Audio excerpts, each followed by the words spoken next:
la tête haute, comme si de rien n'était. Ce lundi 6 mars, la discrète Muriel Robin est sortie de l'ombre pour assister à l'avant-première du nouveau film de Lisa Azuelo, La Chambre des Merveilles, dans lequel elle joue. Sous le feu des projecteurs malgré elle depuis le grave accident de voiture provoqué par son ami Pierre Palmade le 10 février dernier, l'humoriste a fait face à la presse aux côtés de sa réalisatrice et de sa co-actrice, Alexandra Lamy, au Pathé Vepler, à Paris. Toute de noir vêtue, l'épouse d'Anne Lenné ne cesse de prêter au jeu du photocal, montrant sa complicité avec le célèbre duo de cinéma. Adapté du roman de Julien Sandrel, le 10e long-métrage de Lisa Azuelo raconte l'histoire d'un garçon de 12 ans victime d'un terrible accident, et dont la mère va réaliser les 10 vœux les plus chers en attendant qu'il se réveille. En salle le 15 mars prochain, ce drame est l'un des plus attendus de ce début d'année 2023.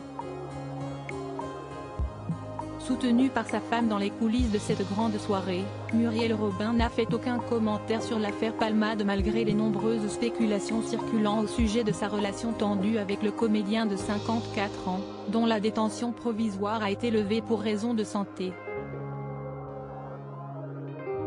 Supérieur à Pierre Palmade, retour sur les femmes de sa vie et cette violente dispute entre Muriel Robin et Pierre Palmade à l'hôpital depuis leur rencontre en 1988 et malgré quelques années passées sans se parler dans les années 2000, Pierre Palmade et Muriel Robin ont toujours été profondément attachés l'un à l'autre. Le considérant comme son fils, l'humoriste de 67 ans a toujours pris soin de son protégé, tentant à de nombreuses reprises de l'éloigner de ses démons. Mais l'accident provoqué par son grand ami en Seine-et-Marne, alors qu'il était sous l'emprise de cocaïne, a particulièrement bouleversé la réalisatrice de I Love You Coiffure. Muriel Robin, ainsi que Claire, l'une des sœurs de Pierre Palmade, aurait d'ailleurs cessé de lui rendre visite à l'hôpital après une altercation. Il s'est violemment disputé avec elle 2 jours après l'accident, a ainsi confié un proche du mis en examen dans les colonnes de Voici, le 24 février.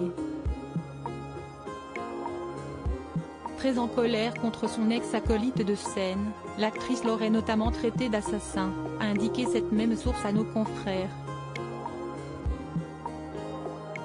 Insupportable, cette réflexion aurait provoqué la fureur du comédien qui aurait demandé à son mentor de quitter sa chambre.